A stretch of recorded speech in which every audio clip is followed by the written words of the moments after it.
Hi, everybody. Welcome to this season's bonus episode of Divided Films. We're the podcast that talks about movies that audiences and critics disagree on, each episode picking a movie and picking a side. With me, as always, is my co-host, Keith. Hello! And today, for our bonus episode, we're talking about movies. We're calling this Underrated and Underhated. So, in other words, movies that people like, that we think they should love, and movies people dislike, that we think they should hate, that we hate at least. So basically, like, movies warranting stronger opinions. So let's get actually right into it with our first pick, just to make it more clear what our concept is for this bonus episode. So the first movie we're talking about is my pick for a movie that has bad reviews. People dislike it, but I think people should hate this movie. And that is the 2018 fantasy film A Wrinkle in Time, rated PG.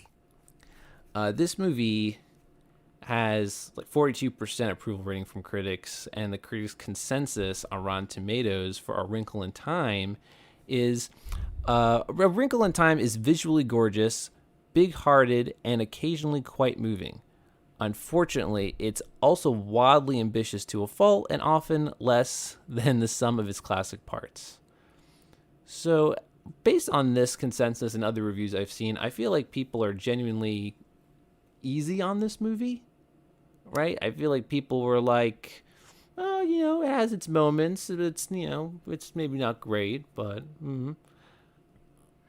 Ava DuVernay is. I still think she's a very good director, and I'm always so curious why she chose to do. I think Disney just like, hey, do you want to do A Wrinkle in Time? Like, this is your first big budget, $100 million type movie, and right, she maybe said yes. a hard project to say no to, perhaps. Yeah, it raises her. Her character even more. Her platform. Right. Elevates her status, I guess, in Hollywood. But this movie, a little background on my experience with A Wrinkle in Time. Eric and I saw this in 2018 when it was in theaters, kind of impulsively. We were in the city. We had some time to kill before meeting up with people, and we're like, let's see a movie. And this was the next one playing. We thought, okay, we saw some commercials for it. It could be good. We wound up hating it. And we weren't the only ones in the theater who hated it. In fact, some people walked out about 2/3 of the way through. And I totally understood why. And we would have walked out too if it wasn't for the fact that we had some time to kill. So we sat through the whole thing. And I thought after seeing this that I would see reviews online that matched my opinion that would be very harsh. But instead, I saw these very middling reviews that were going kind of easy on it, and I thought I was crazy. I'm like, am I only one who thinks this movie is really, really bad? And then I showed this movie to you, Keith, and I felt so vindicated because at one point in the movie, you looked over at me and you said, fuck this movie. And I was so happy. I'm like, okay, great. I'm not on crazy pills. Well, for my little history, like I read A Wrinkle in Time back in like 5th grade when I was really getting into like The Hobbit and Harry Potter and the Chronicles of Narnia and all that, and A Wrinkle in Time, of course, is up there. I didn't understand it back then. I then watched this movie a couple years later to try and understand it. Like either the BBC or Canada or someone made this movie. It made it even more confusing. So I never I was curious how Disney and Ava were gonna make this into a movie that works. And then I think you were watching me watch this movie. I was. And it is a fever dream. It's still a confusing fever dream of a movie. But then it goes into just absolutely terrible writing and kind of terrible acting. Not even from Yes. the expected child actors. Actually, I think the main character, watching it, I actually think she does a good job. But I think Chris Pine is kind of sleepwalking through this movie. Yep. Oprah, I don't think was on set. I think Reese, I think Reese and Mindy were flat out annoying. I couldn't stand them. And I normally love these actresses. Yes. It was crazy. I agree with you. I think the main actress, Storm Reed, who has been in other really good projects. She's in Euphoria, and I don't know, I've seen her in some other recent projects that are much better than this. I think she's a good actress. In The Invisible Man, she was in that. Yeah, that's I right. thought she was pretty good. So I don't blame her, but oh man, I totally agree. I mean, from really bad dialogue and an incomprehensible story. And I haven't read A Wrinkle in Time, so I wasn't sure is like the book just as like nonsensical and all over the place. I don't know. But aside from that too, it's also really schmaltzy in a very off-putting way. And that is also being conveyed by the main adult actors, the cosmic characters, if you will, played by Oprah, Reese, and Mindy Kaling. And I don't know, like they just really hamming up the whole movie, and it was at times like nails in a chalkboard for me. Like especially the Mindy Kaling character, whose whole shtick is that she is so evolved that she can only speak in quotations, which she then cites, like, "Oh, to heirs to humans, Shakespeare, England." Like what? Which she then gives up. Like, well, then she like loses her powers and then is able to speak normally. I don't know. I feel like if you're incapable of speaking original thoughts, you can only quote other people. That seems like a step down in language evolution, not a step up. But and then the moment that you said, "Fuck this movie," is when, I don't know, for some reason she reacts to something Reese Witherspoon does and goes, "Damn, Trevor, American." Like that is a fuck this movie kind of moment. Yeah, like there were moments when I was watching this and I'm like, I have to watch. I can't like watch this at night. I can't like make a night out of this. I had to watch this in the morning, like as I'm having my coffee, just so I have the rest of the day. But I noticed in this rewatch, it's like, oh, this is the people that wrote this movie. They kind of didn't know what to do with some aspects of it and kind of thought they could get away with it because, like, oh, this is a kid's movie. One of them being I still can't remember his name, the main character's love interest or best friend, who kind of the boring friend, literally wanders in. Does not appear in the school. He just wanders in from the street. He doesn't contribute at all to anything. In fact, he even says, like, "I don't know why I'm here." He even says that. And the second is when Mindy Kaling. Honestly, I can't believe I'm giving like the Transformers movie with like Bumblebee credit, where they actually find quotes in television and history and movies to find what this character is feeling, as opposed to just making up quotes by other people and her. Like, I know she quoted like Buddha and whatnot, but then she loses. Like, even the writer is like, okay, she loses her. Like, this is too hard. This is too hard. They give up. They give up, and I feel like the audience by then gave up. Well, the whole movie feels like they're making things up as they go along, which again is crazy because it is based off a book. But everywhere they go, and this is how this world works, and this is how this world works. Like, it just seemed to be like them wandering around, and there's some special effects that are supposed to be beautiful and compelling, but it all falls flat because the story just is really hard to follow. Oh, and then also just really curious interactions even in before you get to the fantastical scenes. Like when she has the one scene with the principal, right? Like this girl is going through a hard time because her father has disappeared and she gets bullied for it. And then she calls the principal's office, and the principal is like, "He's gone. He's never coming back. Stop hoping that he's coming back because he's gone forever." It's like, Jesus, what is wrong with people in this movie? That's another point. The way the principal and the teachers talk about these kids too, who are being actively bullied and are like, hey, I love the teachers just standing outside, not having a cigarette. Like they're just standing outside in the cigarette zone and just talking about how weird I also did not like the fact that they called this kid by like his full name. I know he's Charles Wallace. I know he's adopted. Like even Chris Pine is like Charles Wallace. I'm like, he is your son. Like did this 5-year-old say, I demand to be called by my, like, I found that. Call him Chuck. Yeah, call him like it. The whole movie, Charles Wallace. He is a young kid. Wallace. He is a young kid, and I don't want to like fault him for acting, but I don't think putting that kind of role as the entity for the main villain, as this like the life force for this villain, it made it kind of, I don't know. It just hate's a strong word, and you must really hate this movie for it. It was awkward a lot of the times too. Moments that are trying to be profound and beautiful are really awkward. Like when the Charles Wallace character caresses giant Oprah Winfrey's face, that was really weird. And yeah, when for most of the movie the Charles Wallace character is this overly obnoxiously happy-go-lucky character, like come on, let's go. And then he turns evil 2/3 of the way through, and then he's trying to be this mean, scary character. It all was just hard to make heads or tails of. It was just all handled very poorly and in, again, a very awkward, uncomfortable way.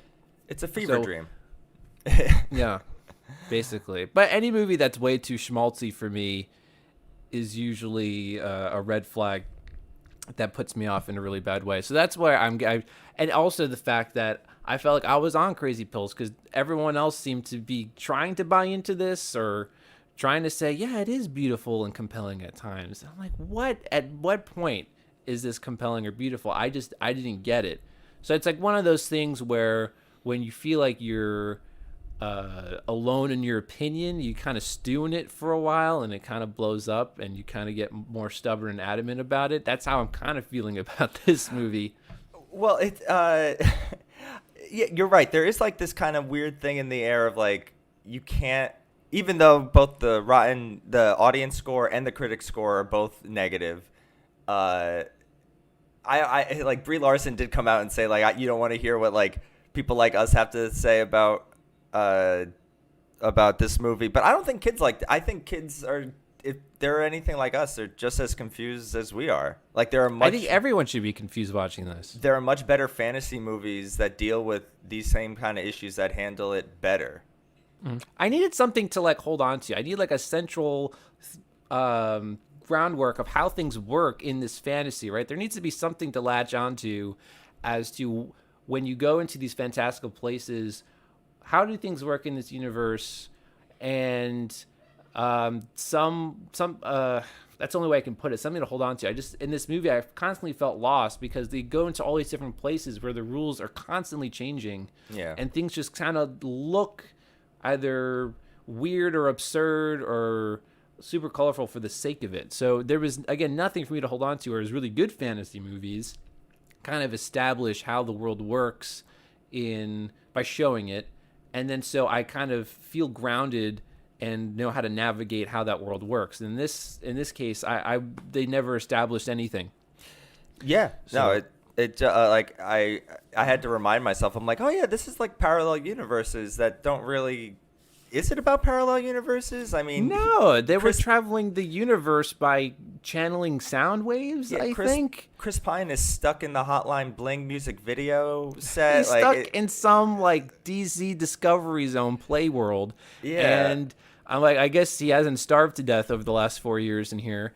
Like it just, again, they kind of don't really establish how the rules work. So they go to this one place where he's kept, the evil world, and she has to find these invisible staircases to find where he is.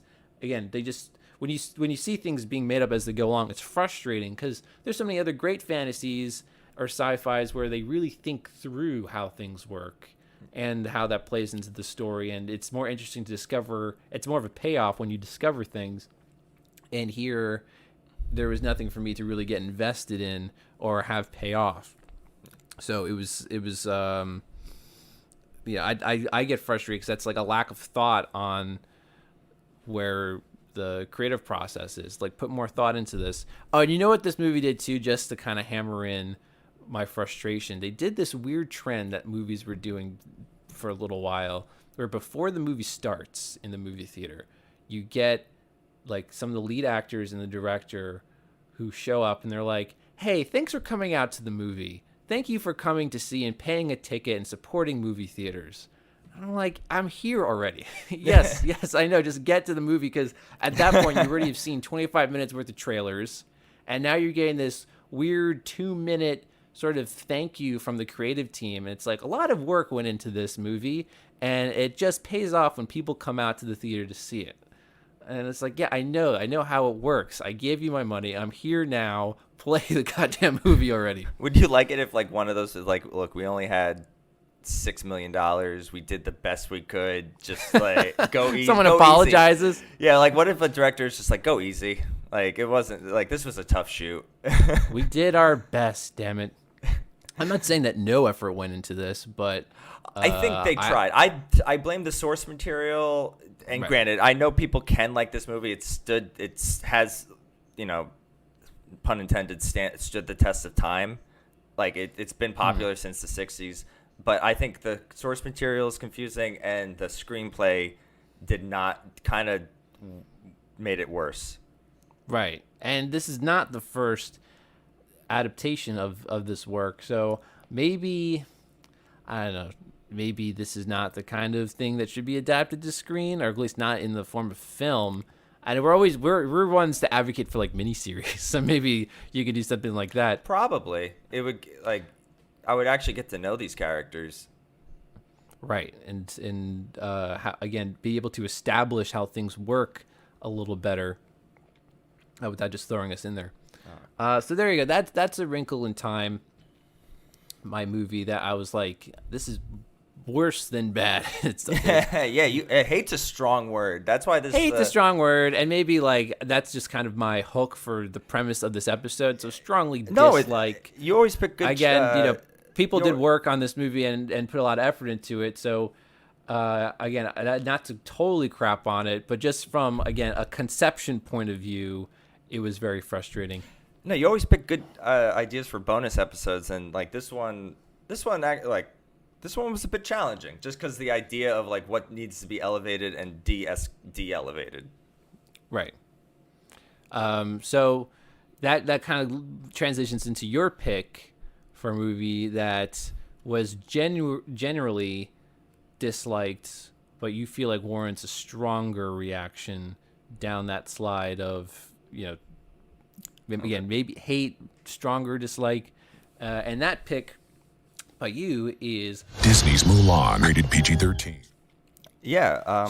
So take us through at least your history, because I only had seen this recently. I didn't really want to see Mulan myself, but I watched it for this discussion. But you had seen it obviously before that. So take us through your experience watching Mulan. Okay, I'm a little nervous right now, but it's a bit of a this is like a loaded movie. There's like quite a bit of baggage. I'm not like Shanghaiing you of like why I chose this movie, and because Shanghaied, pun intended. I think that's the right term though. Pun intended. It is, yeah. But hold on, serious face.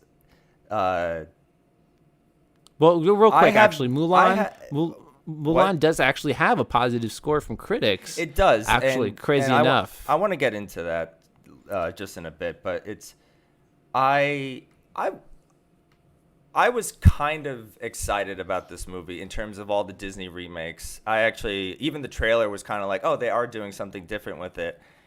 And then you read the history about this. Now, this podcast has probably taught me, like, it's hard for me to hate a movie. I really kind of have to, like, even like bad movies. I do think when people, if it has some form of entertainment, or we've talked about like Collateral Beauty, I don't even hate that because we had fun watching it. I kind of get a kick out of how bad that is. So I don't hate movies. So that the challenging is like, what's a movie that I think deserves hate? And the movie itself is mediocre to bad.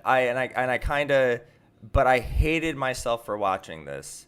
But I would never have watched this if I didn't have a podcast and you didn't have a bonus episode talking about which movies should be hated. What's going on right now, and whatever platform I have, I actually do kind of feel like I should say something. For people that don't know or kind of do know, there is a group of people in China called the Uyghur Muslims, and they are being rounded up and being put in concentration camps, or for if you want to, don't use that word, re-education camps. They're being put in camps, and it's what we're experiencing right now in this world is a cultural genocide. A lot of countries, including our own, Trump and Biden administration, have said this is a genocide happening there. And where Mulan factors into this is, look, I know Disney, the NBA, Blizzard, it's complicated on the bad side, and they know if you want to there's a Chinese market that will make you a lot of money there.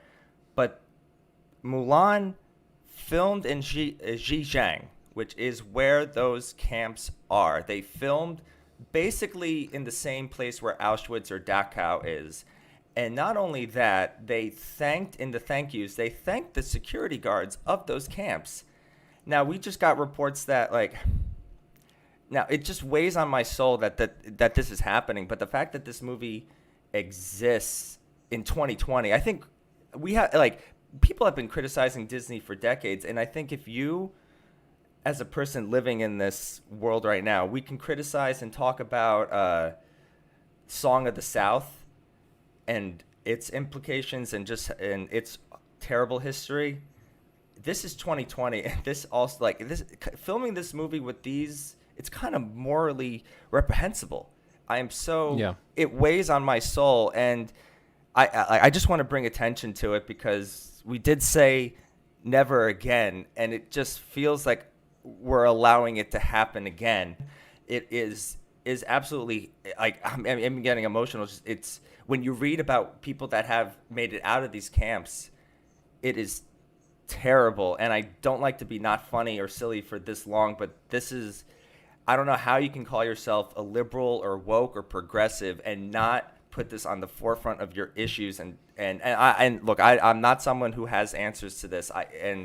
I love Disney. I would I love I love the products that they put out, and I think I just take it day by day with my relationship and how I go about watching them.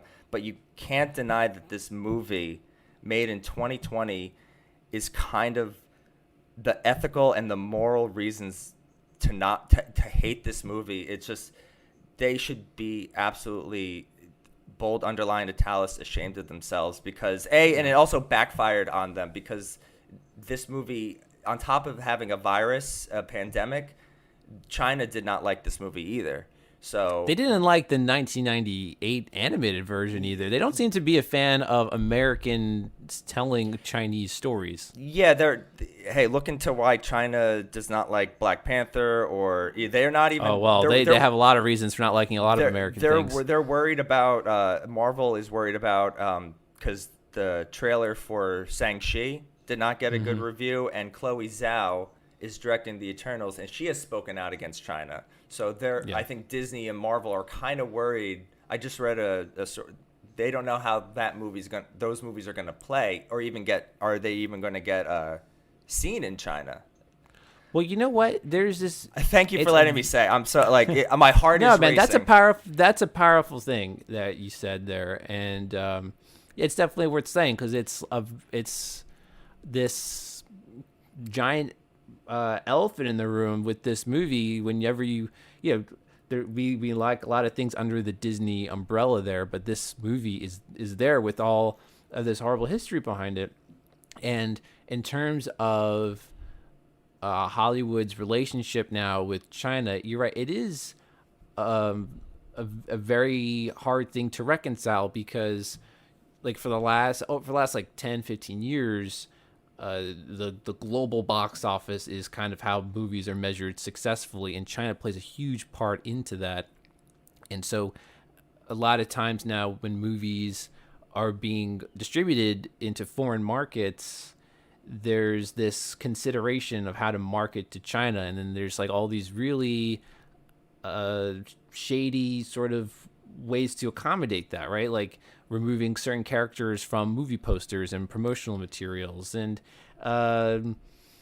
again, how do you I don't know. It's tough. It's tough for us. Again, it's an observation. I'm not saying it's an observation. I'm not saying like what should be done or what shouldn't be done.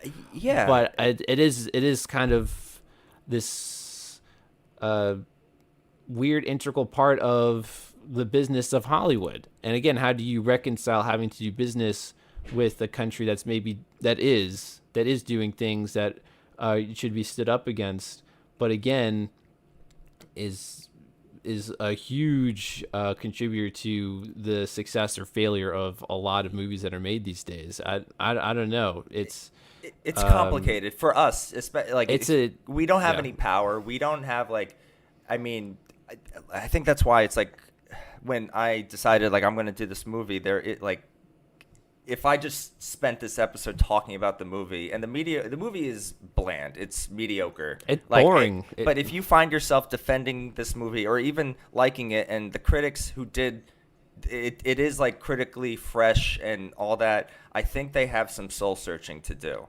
And that's right. what I really believe, because there are layers to that, like, you know, taking John Boyega out of whitewashing him out of the poster of Force Awakens or Star Wars.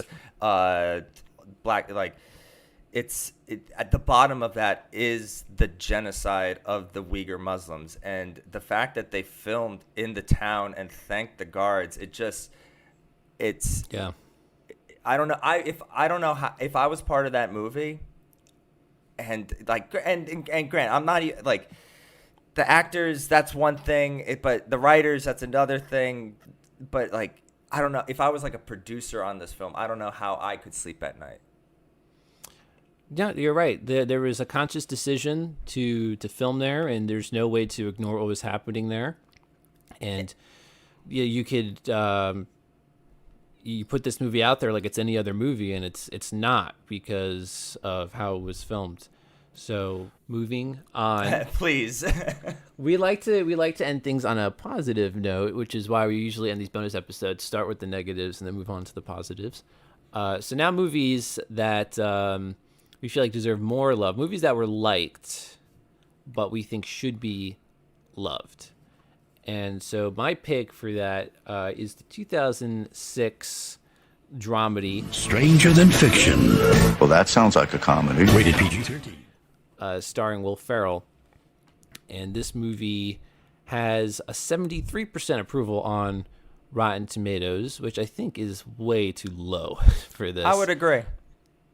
It's like to say 73 is to say it's okay. But to me, I think this is a great moving movie, and it's got a terrific cast, and it's, for me, a high point for Will Ferrell, who would ever think he would be a good choice for this part, and I thought he was perfect for the part. So my experience with this movie, I actually did see this in theaters in 2006. I think I might have seen it with my dad. We went to see it. I don't know. I know I saw it in the theater. I know there weren't a lot of other people in the theater watching it, because this is like the same year he made like Talladega Nights. Like, people associate Will Ferrell with those kind of movies, and we talked at length about his filmography during our Step Brothers episode, and I mentioned this movie. But I just feel like this is doing a lot of really interesting things, and it has a really uplifting message. I mean, sure, maybe the message of live your life before it's too late has been done a bunch other times in movies, but it's really effective here. I like that there's a supernatural element that's not even explained as to why it's happening. It just is. And I don't need it explained. I feel like a lot of other movies or writers would try to explain like why, Will Ferrell is a character basically in the novel of Emma Thompson's book, and he hears her narration. Why does this happen? We don't know. Maybe there's some power in the typewriter she has. It's not explained. I don't need it explained, because everything else about the movie just works. And I just find Will Ferrell so compelling in this, and he's so painfully relatable. So I would suggest all people watch this, because it makes him so much more endearing as an actor to see that depth. And a long line tradition of comedic actors showing their dramatic strengths when they want to. Yeah, this movie ages like fine wine. I think with each viewing, maybe it's because we get older, but I think this movie just gets better, and also I think the script is fantastic. It's like one of those like, damn, I wish I thought of that. It's a kind of like a charming, funny premise. You know, that guy hearing this like narration in his head of his life, or you know what's going on in his life, and to hear that, like, little did he know this would result in his death. Like, what? Little did he know. But I like how he fought. Like, little did he know, and Dustin Hoffman's just like, little did he know. Like, there's something that's in the those key. little. That's the key. That's the arc words of this. Like, little did he know, and. There was one movie that we did cover, once in this season, The Secret Life of Walter Mitty. Kind of in the same vein, and you didn't like that, but loved this. I'm kind of curious. I think I know the reason why, but why does this movie affect you differently than why did... Good question. So you're right. I never really thought about putting Secret Life of Walter Mitty in a comparison with Stranger Than Fiction, but that is a good comparison, because Stranger Than Fiction is much more successful at executing that sentiment of like live your life than The Secret Life of Walter Mitty. And I think there's a few reasons. One, the script to Stranger Than Fiction is a lot smarter. It's not as pandering as The Secret Life of Walter Mitty. It has a tighter story. There's like just a stronger development of the characters. Like, they're more identifiable. It's more specific. It's not as broad as Walter Mitty. And I don't know. It's just tighter. It's just more specific and grounded. Whereas Walter Mitty was a little too. It wasn't specific enough, and it didn't flesh out the characters well enough. No, and you answered exactly how I thought you would. Just because it is, the script is. Like, it's, I don't want to say small stakes, because he is trying to, like, it's his life. It's his life, and he's not trying, but it's very single focus, as opposed to, I think, Walter Mitty. And I did like it, but Walter Mitty is the big picture of, like, it tries to go too big. I mean, he's running in Walter Mitty. He's running from volcano eruptions, and it's like it's too much. Where in this. He actually has a relationship and learns the guitar. Right. Like, he's actually... And it's like the little things that make your life more fulfilling. Right. Like going out on a limb and you're trying to talk to that person that you think is out of your league, and, again, picking up a hobby like a guitar, and just breaking out of your normal routine. You're not counting every single little brush stroke when you brush your teeth. Yeah. I mean, little touches too. I really like. There's some interesting graphics in this movie that capture that capture Will Ferrell's mindset in how precise he is in everything he does. I guess it's almost like OCD behavior his character has at the onset of this movie. Also, little things like the way his apartment is decorated. It feels like a hotel room, right? It's like a bland apartment, and it's very rigid. It's like very like straight lined. And then when he moves into his friend's apartment, it's like this very modular, shapeless sort of building. Like, little things like that are smart touches that can really elevate a movie. Very minimalist. Warrant rewatching. Yeah. It's just smart all the way through. And again, it's charming.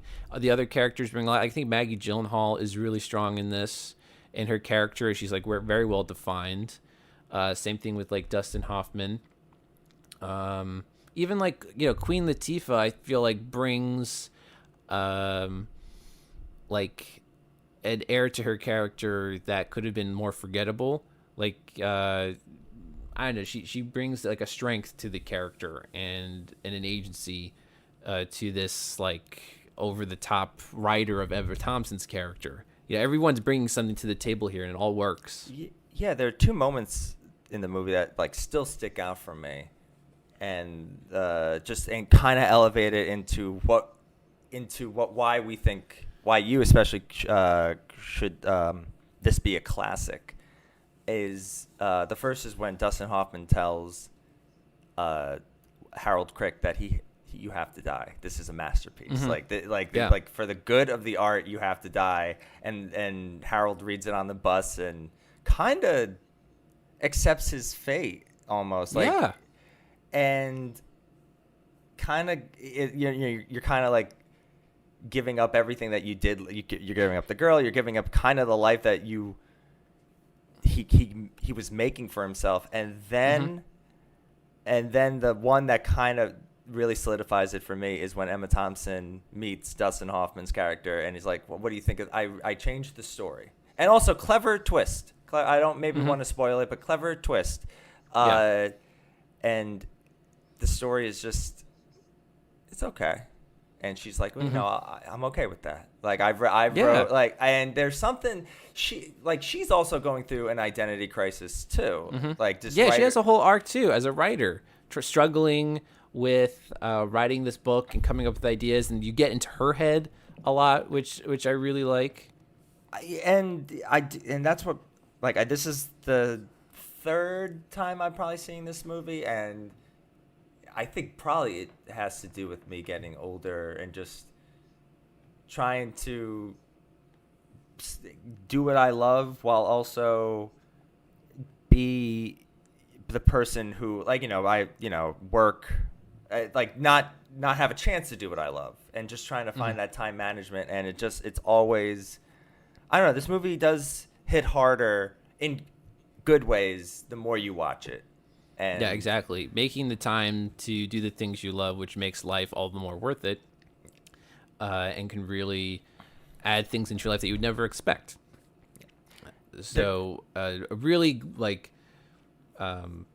again, smart, tight, a very well-executed message, and overall great performances. I have nothing but super positive things to say about this. So, I'm a big advocate for Stranger Than Fiction.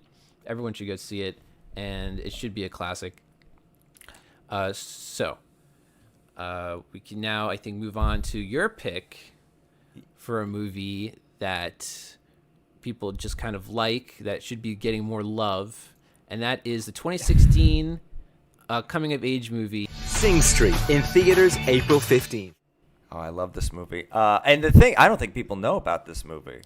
Right, because this movie actually does have very high reviews, but the thing is, for I think a number of reasons we can get into, it did not really catch a lot of attention here in the States. This is like an Irish film, for one, and I really thank you. I hadn't heard of it myself, and you told me about this movie for this episode, and I'm really glad I watched it. I would watch it again. I think it's great, and I would tell other people to watch it. The music will be stuck in your head. I've been listening to this some of the songs, especially "Drive It Like You Stole It."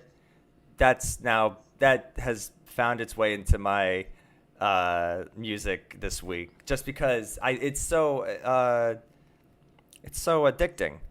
But I love coming of age stories, especially really good ones. They kind of transcend the YA label of it. But this one is just, it brings it back to a time when you could do anything and you're falling in love. You have these dreams. You making movies or skits or doing stuff with your friends. These friends who wanted to make a band, and it's this kid whose life is kind of falling apart. Otherwise, finds love in music, and of course, he falls in love for the first time. And I don't know. I feel like if this movie was made any other time, it would be an instant classic. But it's shocking to a point to me that this movie, I bet a lot of you listening have never even heard of this movie. It's free on Amazon with commercials. But it warms your heart. It's well acted. It does. It's well acted. It's well written. The songs are excellent, and it hits all the right emotional points, and doesn't do it in a schmaltzy way. Even the brother, was he's excellent. a great character. Yeah. Because it should be worth saying, it's all original music. These kids form a band, and all the music in it is original and really catchy. And this takes place in the 80s, and it has a real rock and roll vibe to it. that I really was digging. Like, so this kid goes to this really tough, like all boys Catholic school, and it's like really rough, and he's having a tough time, and it's just like this really great energy throughout the movie that matches the music that they're making and the time that they were in, right? This is like the 80s. This is when music videos were first getting popular, and it's kind of endearing to watch this main character emulate the style of all these rock and roll stars. His that he hair sees. changes. Yeah. He first, he makes himself look like Duran Duran, then he makes himself look like The Cure, and he's like, he's becoming influenced. And what's also kind of funny too is at the beginning of this movie, he actually has like no inclination towards music at all, and it's only from sheer happenstance that he decides to like start a band for wooing this girl. Yeah, it all starts with the girl. Ulterior motives here, but then it becomes like the main thing he does. And also a really rock and roll ending too. Like they just leave. Like it's like Born to Run. It's like, we got to get out of this town. Let's just book it and see what happens. I really dig the spirit of that. And maybe it's the music, or the way it's shot. I'm like, you're rooting for, like, like they're both young, but you're rooting for the, like, you feel like the brother who drove them there, who's just like, fists in the air, like, you could do this. Yeah. Like you're rooting for these two kids who are going off to London who don't know anybody or have any money, but you become invested in this kid's journey. And I'm so everyone is like supportive. Even what they did with the bully, it's like the bully had like, it's like, he gets okay, redemption, right? He gets something. Like he's like, oh, he's the classic 80s high school bully, and it's, you see a little bit of his home life, and it's like, you want to be, we need a roadie. And I think there's even something with that. It's just like, yeah, like, it's the little touches, right? It's like the little things for me. When that bully is actually proud of himself for the job he's doing during their concert of kicking the guy off stage and giving them helping them out with their instruments and stuff. Like that's all very sweet. I love their music video making, like when they make the first music video. The riddle of the model.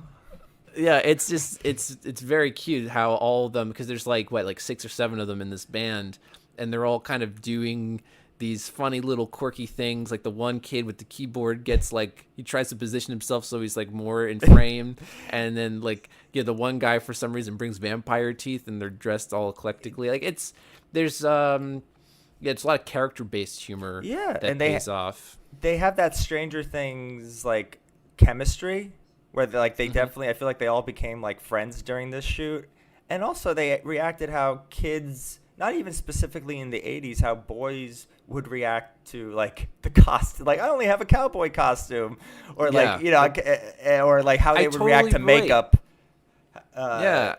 Like the whole. And then they're all wearing the eye makeup in the music video. It's the little things that. Well, again, you mentioned it brings back a time when people would do this with their own friends, making videos for whatever your own fun, music videos or your home videos, home movies, and you just kind of get together whatever you have, right? You just what do we have to wear for this, and whatever you can fish out of your house is what you bring to this. So yeah, that's why in this music video you have someone dressed as a cowboy and someone with vampire teeth, and all that is hits very close to home. So in some respects, it's like kind of a timeless coming of age story, but it also fits very well in the context of this 80s rock music era.